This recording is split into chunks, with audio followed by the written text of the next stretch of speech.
নমস্কার বন্ধুরা, আজকে আমি তোমাদের সাথে শেয়ার করতে চলেছি একটা নতুনত্ব স্বাদের নিরামিষ সাদা আলুর দমের রেসিপি, যেটা তোমরা বাড়িতে থাকা কিছু ঘরোয়া উপকরণ দিয়ে অতি সহজেই বানিয়ে নিতে পারবে। আর এর স্বাদ হয় কিন্তু দুর্দান্ত। তাহলে চলো আর দেরি না করে এই আলুর দমটা বানাতে আমাদের কি কি লাগছে সেটা দেখে নিই। আর আমি সুস্মিতা তোমাদেরকে আমার চ্যানেল ইয়ামিস বাংলাতে স্বাগত জানাই। এই রান্নাটার জন্য আমি এখানে 5খানা মিডিয়াম সাইজের হাফ সেদ্ধ করা আলু নিয়ে নিয়েছি। এবার প্রথমে আমাদের সবকটা আলুর গায়ের খোসা ছাড়িয়ে নিতে হবে।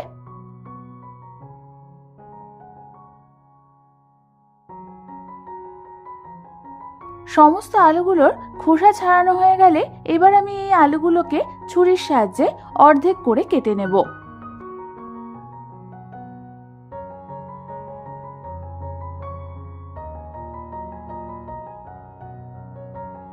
এবার এই আলুগুলোকে সরিয়ে রেখে অন্যদিকে আমি গ্যাস জ্বালিয়ে একটা কড়াই বসিয়ে দিলাম। আর তার মধ্যে দিয়ে দিলাম প্রায় 3 টেবিল চামচ পরিমাণ সর্ষের তেল। তেলটা ভালো মতো গরম হলে আমি ওর মধ্যে সেদ্ধ আলুগুলোকে একে একে দিয়ে দেব।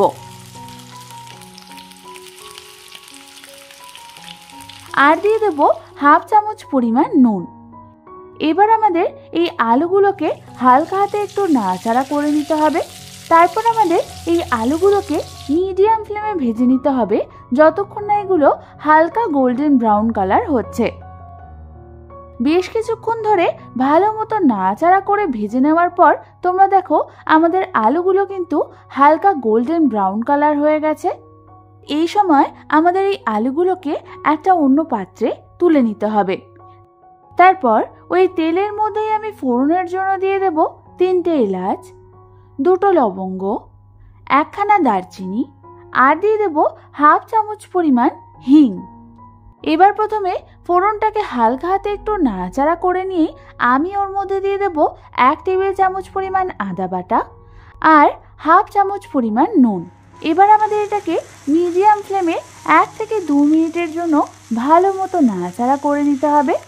1 থেকে 2 মিনিট ধরে ভালো মতো নাড়াচাড়া করার পর আমি গ্যাসের ফ্লেমটাকে লো করে দেব।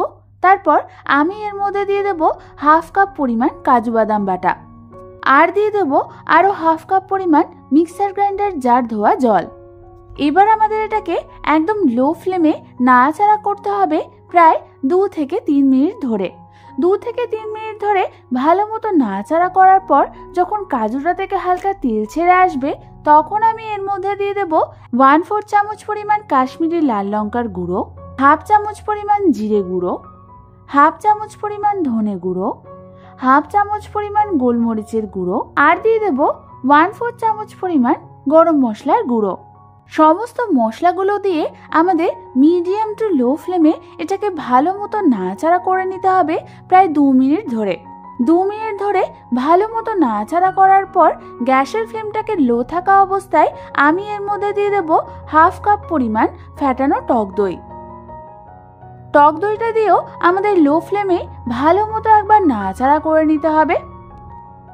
ভালো মতো 1 থেকে 2 মিনিট ধরে নাড়াচাড়া করার পর আমি এর মধ্যে দিয়ে দেব স্বাদ অনুযায়ী চিনি আর দিয়ে দেব স্বাদ অনুযায়ী নুন। নুন আর চিনিটা দিয়েও আমাদের ভালো মতো একবার মিশিয়ে নিতে হবে।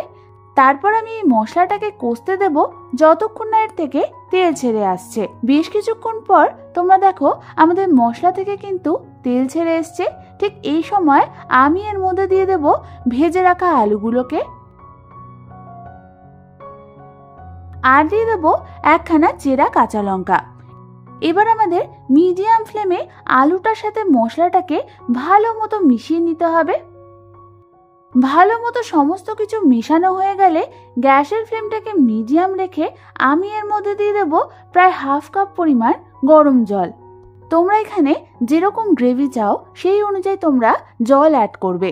জল দেওয়ার পর সমস্ত কিছু ভালো মতো একবার মিশিয়ে নিতে হবে আমাদের।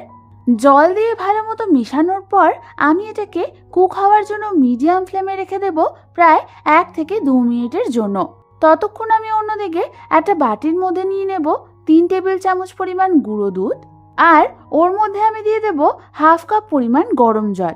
এবার এই গুঁড়ো দুধ আর জলটাকে আমাদের ভালো মতো মিশিয়ে নিতে হবে। তারপর এই জল আর দুধের মিশ্রণটা আমি ওই আলুর দমের গ্রেভির মধ্যে দিয়ে দেব। তারপর আমাদের হালকা হাতে সমস্ত কিছুকে একবার নাড়াচাড়া করে নিতে হবে।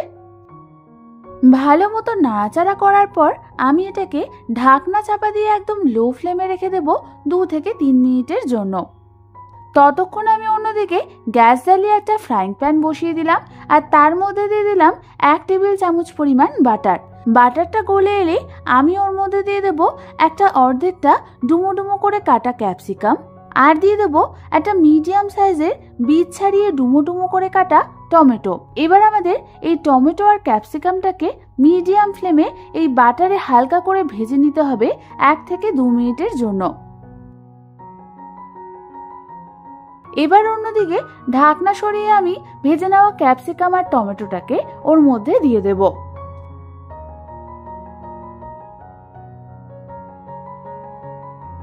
আর দিয়ে দেব 1 চামচ পরিমাণ কসুরি মেথি। এবার আমাদের সমস্ত কিছুকে আলুর দমটার সাথে ভালো মতো মিশিয়ে নিতে হবে। ভালো মতো সমস্ত কিছু মিশানো হয়ে গেলেই তৈরি হয়ে যাবে আমাদের দারুণ স্বাদের নিরামিষ সাদা আলুর দম। এই আলুর দমটা কিন্তু রুটি, লুচি, পরোটা, ভাত, পোলাও সবকিছুর সাথে দারুণ লাগে খেতে। তাহলে দেরি না করে যে কোনো দিন একবার এই নিরামিষ আলুর দমটা বাড়িতে ট্রাই করে দেখো। আশা করি তোমাদের খুবই ভালো লাগবে। আমার চ্যানেলে নিরামিষ আরো দারুণ দারুণ রেসিপি রয়েছে, দেখতে চাইলে উপরের আই বাটনটা ক্লিক করে দেখে নিতে পারো। আর এই রেসিপিটা ভালো লেগে থাকলে একটা লাইক করে দিও। আর এরকম দারুণ দারুণ রেসিপি পেতে হলে আমার চ্যানেলটাকে সাবস্ক্রাইব করে নাও। আজ তাহলে পর্যন্তই, আমি আবার চলে আসবো তোমাদের কাছে নতুন কোনো রেসিপি নিয়ে।